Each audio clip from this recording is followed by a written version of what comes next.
Et je vous retrouve pour le plateau de Regard Croisé. Merci de rester fidèle au programme du soir sur New World. Bienvenue si vous nous rejoignez dans ce 3e numéro de Regard Croisé de cette semaine. Encore 4 sujets à aborder avec nos invités aujourd'hui. Nous parlerons d'abord du Sénégal présidentiel.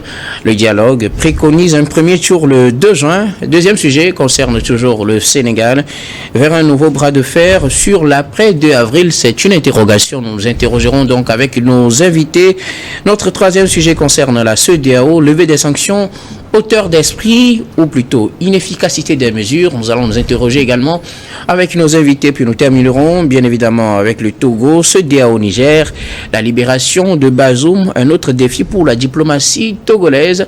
Alors pour en parler ce soir, 3 invités sont sur ce plateau. Avec moi, le grand citoyen d'État Sir Adomaye Akpor. Vous êtes consultant, analyste politique. Bonsoir GCE et bienvenue.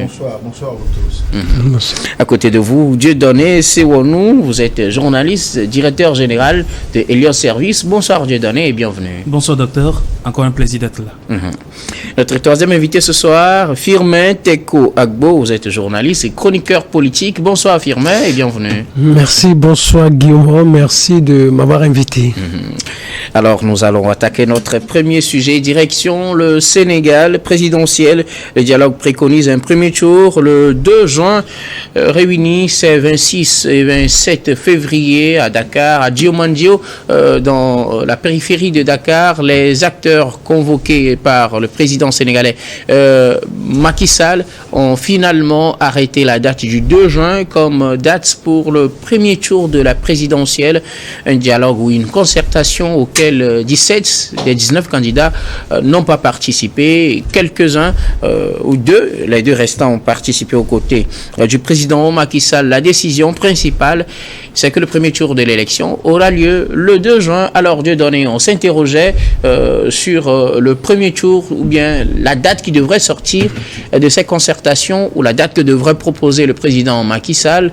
La concertation en a finalement décidé que ce sera le 2 juin prochain. Bah écoutez, la concertation, c'est pour sortir un fruit. Et voilà, le fruit sorti de la concertation. 2 juin, oui, ce n'est pas la date constitutionnelle, mais c'est la date, entre guillemets, concertée, ou alors la date issue du dialogue. Vous l'avez dit tantôt, 19 candidats, en fait, en lice pour cette course. Et pourtant, ce sont seulement 2 qui ont répondu à l'esprit de ce dialogue. Cela vous avez dit au départ, le dialogue n'intéresse, entre guillemets, personne, ou alors la plupart des candidats. Raison pour laquelle ils n'ont pas pu faire le déplacement. Les 2 qui ont fait le déplacement ont acté pour une décision que logiquement les 18 ou alors 17 autres devront donc subir. Alors, est-ce que cela fera véritablement l'affaire? On se pose la question, mais ce qui est évident, c'est bien 2 ans qui est arrêté pour les élections présidentielles. Maintenant, constitutionnellement, ce n'est pas tenable et jusqu'à présent, la Cour constitutionnelle non plus n'a pas encore sorti un mot. Macky Sall a dit que son rôle à la tête de l'État sénégalais prend fin à partir de 2 avril. Il a dit. Maintenant qu'il se construit lui-même une transition dont il sera l'architecte jusqu'à l'organisation totale des élections. Là encore, on se pose la question sur véritablement l'esprit de l'évolution de la chose. Mais je rappelle qu'il y a les tests et les contests. En réalité, au Sénégal, la Constitution prévoit un cas de vacance de pouvoir parce qu'à partir de 2 avril, il y aura ce qu'on appelle un vide constitutionnel.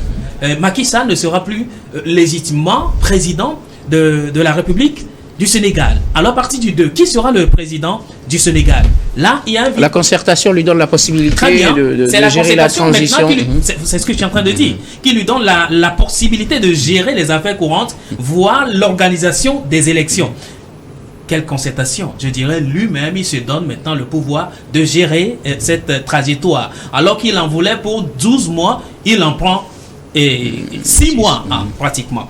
Alors, je me dis, les tests disent à ce qu'un cas de vie constitutionnelle ou alors de vacances de pouvoir, c'est le président de l'Assemblée nationale qui assure l'intérim. À défaut, c'est jusqu'au président de la Cour constitutionnelle. Mais rien de cette étape-là n'est envisageable dans ce contexte précis. Moi, je me pose la question à la classe politique africaine. Est-ce que la classe politique sénégalaise avait raison de boycotter ce dialogue-là ou alors cette rencontre-là? Il y a un fait. Déjà, les Sénégalais sont pris par le temps. Organiser une élection, premier tour et deuxième tour, ce n'est pas évident. À ce qu'on prenne, je ne sais pas, 2 mois ou alors 1 mois pour l'organiser. Maintenant que la tentative sournoise de Macky Sall a échoué et tout le monde a décidé de revenir à la raison, maintenant pourquoi ne pas aller tous à la table des négociations? Je me dis si... Est-ce qu'il y avait besoin d'aller à la table des négociations? Est-ce qu'il ne revenait pas directement à Macky Sall de dire, ok, d'accord, le Conseil constitutionnel nous demande d'organiser des élections, avoir une transition avant le 2, ok, à partir de telle date, la campagne commence, vous finissez telle, et puis on a le premier tour, telle date. C'est ce qu'attendent les gens. Toutes les dispositions sont déjà prises. Macky Sall n'était pas dans la logique d'organiser les élections. Les dispositions étaient déjà prises, puisque le report de l'élection a été annoncé à 10 heures de l'ouverture de la campagne. Non mais c'est lui, et donc parce qu'il avait déjà dans son plan reporter les élections. Et donc je ne pense pas que des dispositions pratiques ont été véritablement prises à ce que le Sénégal aille aux élections à cette date-là. Tout a été désorganisé. Maintenant, il y a lieu de relancer le train électoral, relancer l'appel du corps électoral et reficeler, comment dirais-je, les points pour pouvoir aller aux élections libres, transparentes et encore paisibles. Alors, pour vous, quelle est la position, quelle est la meilleure position qu'il fallait adopter face à la meilleure position qu'il fallait adopter, c'est peut-être aller à ce dialogue et aussi poser ses conditions. Je vous dis, il y a 2 qui ont répondu et 2 qui sont en train de prendre des décisions à la place des 17 autres. Alors, les 17 autres ou alors les 19 candidats à cette table de discussion auraient pu dire non. Nous ne pourrons pas accepter à ce qu'on organise les élections en juin prochain. Mais bref, plutôt, les absents ont tort. La politique de la chaise vide fait toujours mal sur le continent. Merci beaucoup à vous. Dieudonné Sewonou. Firmin Teko Agbo, la concertation a décidé que le premier tour de la présidentielle au Sénégal, ce sera finalement le 2 juin. Ainsi en ont-ils décidé? Est-ce que la concertation a une certaine légitimité, encore moins une certaine légalité? C'est la question qu'on se pose. C'est la question que je me pose. Moi, je serai à la place de ces candidats, de ces 15 qui ont boycotté. Moi, je me dis... C'est 17. C'est 17, oui, c'est 17, parce que c'est 19 en fait. De ces 17, je leur emboîterai le pas. Donc vous êtes d'accord qu'ils aient boycotté? Moi, je suis parfaitement d'accord. Parce que quel problème avons-nous au Sénégal? En fait, on se demande ce que Macky Sall a dans sa tête. Où est-ce que Macky Sall est en train d'aller? Vous savez, la conclusion à laquelle on est parvenu, c'est que c'est quand Macky Sall est allé à une négociation avec les syndicats et il a demandé 1 an et on lui dit, monsieur, vous savez, en termes de négociation, on ne peut tout obtenir. Donc, on partage. Vous avez demandé 12 mois, on vous donne 6 mois. Et donc là, vous prenez. Nous sommes dans cette posture-là. Et Macky Sall joue comme ça avec l'État du Sénégal. Et c'est là où c'est dans cette posture qu'il met le Sénégal aujourd'hui. Et je me dis que c'est dangereux. Macky Sall est tombé trop bas. Moi, je n'ai jamais été contre le 3e mandat de Macky Sall. Non. Parce que les dispositions constitutionnelles l'autorisaient à se positionner encore pour un quelconque 3e mandat. Et ça fait débat. Certains ne sont pas d'accord. Oui. C'est pour vous dire en réalité. Suivez mon intervention, s'il vous plaît. Moi, je n'ai jamais été contre lui sur ce point-là. Parce que dans la Constitution, il a fait modifier la Constitution. La nouvelle Constitution lui permet de remettre le compteur à zéro et de faire de nouveaux mandats. De faire de nouveaux mandats. Moi, je n'ai jamais été contre lui. Mais ce qu'il a fait à la veille de la campagne électorale, mais c'est quoi? Ça relève d'une puérilité politique. Il y avait quelle crise au Sénégal? Macky Sall qui reporte une élection à 10 heures de l'ouverture de la campagne. S'il y avait des problèmes bien avant, la CENI peut-être l'aurait signalé. Ou lorsque la commission électorale l'aurait signalé. Le Conseil constitutionnel peut-être l'aurait signalé. L'Assemblée nationale l'aurait signalé. Et justement, il parle de ce qu'il qualifie de crise entre l'Assemblée nationale et le Conseil constitutionnel. Non, le Macky Sall est en train de blaguer les gens. Il n'y avait pas de crise fondamentale. Dans tous les pays au monde, même ici au Togo, quelqu'un font rejet des candidatures. Ça n'a jamais posé problème. Dans tous les pays au monde. ou que ce soit au Togo, que ce soit dans beaucoup de pays, ça, ce sont des choses qui arrivent. Même s'il fallait reporter peut-être de 2 jours, peut-être d'une semaine. On sait que moi, je me rappelle qu'en 2010, au Togo, on devait organiser la présidentielle le 28 février. Mais il y avait quelques soucis, on l'avait reporté. Et c'était tenu le 4 mars. C'est des choses qui arrivent. Mais ce que Macky Sall a fait, ça montrait à suffisance que Macky Sall voulait rester encore plus à la tête du Sénégal. Peut-être parce qu'on a découvert le gaz et le pétrole. Peut-être il y a d'autres choses que nous ne maîtrisons pas. Ou peut-être il y a des choses que ces réseaux lui imposent. Il n'y avait aucun problème qui obligeait Macky Sall à reporter la présidentielle du 25 février. Alors, il a plongé le pays dans une certaine crise. Et maintenant, regardez. Moi, ceux-là qui n'ont pas participé au dialogue, moi, je leur dis bravo. Parce qu'il y a des institutions qu'on respecte au Sénégal. Les Sénégalais font montre d'une certaine démocratie. Et ça, je les applaudis des 2 mains. Et il faut qu'il continue comme cela parce que le Conseil constitutionnel a parlé.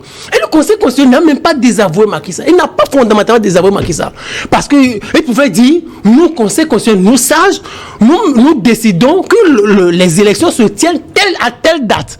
Mais il a dit non, il a laissé encore la possibilité à Macky Sall de choisir la date. Et comme Macky Sall se dit, on me donne encore une marge, je divise en 2. Donc, au lieu de partir le 2, et maintenant, on organise les élections, je pars après le 2 juin. Mais regardez, comment il est tombé si bas.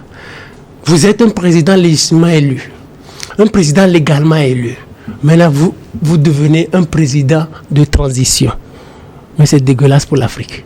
C'est-à-dire, Macky Sall qui est élu, qui fait 12 ans au pouvoir, il se remet aujourd'hui dans une posture de président de transition. Mais c'est grave pour l'Afrique. Où est-ce que nous sommes en train d'aller? Moi, Macky Sall, il a perdu toute crédibilité. Et tout l'honneur que je pouvais éprouvé pour lui. Merci beaucoup à vous, Firmin Tekou Agbou. Alors, grand citoyen d'État, la concertation au Sénégal a décidé que le premier tour de la présidentielle, ce sera finalement le 2 juin. Au lieu que le mandat de Macky Sall finisse le 2 avril et qu'à cette date, il passe la main à quelqu'un d'autre, on aura le premier tour de la présidentielle que finalement le 2 juin. Bon, moi je voudrais d'abord aller dans les amont. C'est-à-dire que je ne comprends pas que quelqu'un qui présente un bilan qui n'est pas négatif. Le bilan économique de Macky Sall n'est pas un bilan à jeter à la lagune, n'est-ce pas? Et quelqu'un comme ça qui, du coup, a pété un câble. Je mesure mes mots, je ne veux pas être excessif. Qui on a l'impression que quelque chose n'a pas tourné. Ou alors, personne ne sait réellement l'obscurité plénière de ses intentions. Qu'est-ce qui a fait que quelqu'un comme Macky Sall ait pu annuler l'élection et qu'on s'en soit arrivé là aujourd'hui? C'est la question que moi je me suis posée depuis le début. Voilà, c'est la question que je me suis posée depuis le début des événements au Sénégal. Je ne comprends pas. Je ne comprends réellement pas ce qui a pu se passer dans son esprit. Et voilà que ce pays, qui a toujours été un pays exemplaire, cité dans la sous-région, le pays de Senghor, se retrouve aujourd'hui dans une situation politique totalement inédite. Alors, s'il fallait empêcher Sonko d'être candidat, je dirais tout ça pour ça, Sonko a été en prison depuis. Il est toujours en prison d'ailleurs. Toujours en prison. Donc, l'élection pouvait se dérouler sans lui. Et il a accepté, il a placé un plan B qui marche très bien pour lui. Bon, alors, ou alors, le candidat de ses obédiences n'était pas tout à fait bien placé pour bien terminer les élections. Ça aussi, c'est ce que disent les sondages. Et il s'est rendu compte qu'il fallait faire quelque chose. Donc, il a tenté ce qu'il a tenté qui n'a pas marché. Et voilà aujourd'hui le Sénégal dans une situation tout à fait inédite. Et je dirais même un peu honteuse. Alors, qu'est-ce qu'il faut faire? Il faut que chacun, parce que dans chaque malheur, il faut essayer de trouver, de percer une lueur d'espoir. Si en réalité c'est la sagesse qui doit l'emporter, pour nous, Africains, un peu partout. On ne peut pas dire que c'est ça qu'il faut faire, c'est ça qu'il ne faut pas faire. Pourquoi? Parce que chacun a ses intentions. Il faut essayer de ménager la chèvre et le chou. Je pense que c'est ça. Il faut qu'ils comprennent que s'ils persistent, le pays va totalement être un pays de difficultés. Les gens vont s'entretuer, comme il y a déjà eu des morts. Alors, il faut qu'il devienne sage, Macky Sall. Est-ce que la sagesse aujourd'hui est une denrée aussi rare sur le continent que certains chefs d'État n'arrivent pas à s'en saisir? Bon. Et puis, l'autre côté, c'est-à-dire les gens qui sont contre lui à juste titre, il faut qu'eux aussi mettent un peu de l'eau dans leur vin. En quoi faisant? Pour se dire, bon, après tout, le coup n'a pas marché, mais ce qui est sûr, ils ont une garantie, c'est que Macky Sall ne sera plus au pouvoir. Même si il s'est octroyé quelques semaines au pouvoir en plus, de toute façon, il n'est plus question de son troisième mandat, il ne sera plus au pouvoir. Donc faisons en sorte, soyons responsables, faisons en sorte que les élections se passent dans les meilleures conditions possibles. C'est tout ce qu'on peut souhaiter. Parce que moi, je n'ai pas de conseil à donner à Macky Sall, parce que je ne sais pas ce qu'il y a dans sa tête. Pour conseiller quelqu'un, encore faut-il savoir ce qu'il a dans la tête. C'est la sagesse que moi j'implore pour tout le monde, aussi bien pour l'opposition, pour les gens de la majorité de Macky Sall qui sont contre lui à juste titre, et pour Macky Sall lui-même. C'est dommage pour l'Afrique. Oui, je voulais acheter quelque chose. Oui, je pense qu'il y a lieu maintenant d'éviter cette position de radicalité à tous les niveaux. Parce que qu'est-ce qu'on envisage? La stabilité et la paix d'un pays. Et la stabilité et la paix d'un continent. Est-ce pour autant qu'il faut laisser tout passer? On n'a pas tout laissé passer. Sinon, Macky Sall ne reviendrait pas sur sa décision. Si le Sénégal laissait tout passer, si le Sénégal méprisait la Constitution ou alors la démocratie, je ne pense pas que Macky Sall reviendrait aujourd'hui se plier à la décision du Conseil constitutionnel. Est-ce que là, justement, il se plie à la décision du Conseil constitutionnel? D'une manière ou d'une autre. Ce n'est pas forcément ce qui est fait. Bon, d'une manière ou d'une autre, le Conseil constitutionnel non plus n'a pas fixé une date après le report de Macky Sall. Ils leur ont donné une date limite, la date butoir du 2 avril pour le 2 avril, le pouvoir au président élu. Bien sûr. Sauf que là, jusqu'au 2 avril, il n'y a même pas de président élu. Voilà, il n'y a même pas de président élu. Qui va organiser les élections? C'est bien Macky Sall toujours. Ouais. Donc, vous voyez qu'il y a toujours une marge de manœuvre accordée à Macky Sall. Donc, il est en train de jouer dans cela.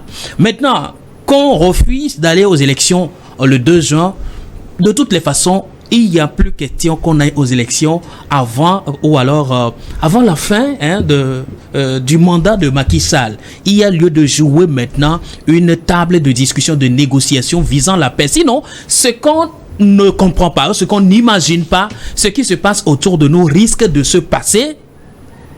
Et la CEDEAO aura encore du pain sur la planche. Et ça va être encore d'autres crises à gérer. Et donc, il y a lieu que chacun à son niveau, eh bien, le grand citoyen parlait tantôt de la sagesse. Je pense qu'il faut aller encore beaucoup plus dans la sagesse et aussi dans une façon de voir beaucoup plus loin l'intérêt supérieur des populations. Merci beaucoup à vous. Nous allons marquer la première pause, puis on revient juste après pour la suite de cette émission.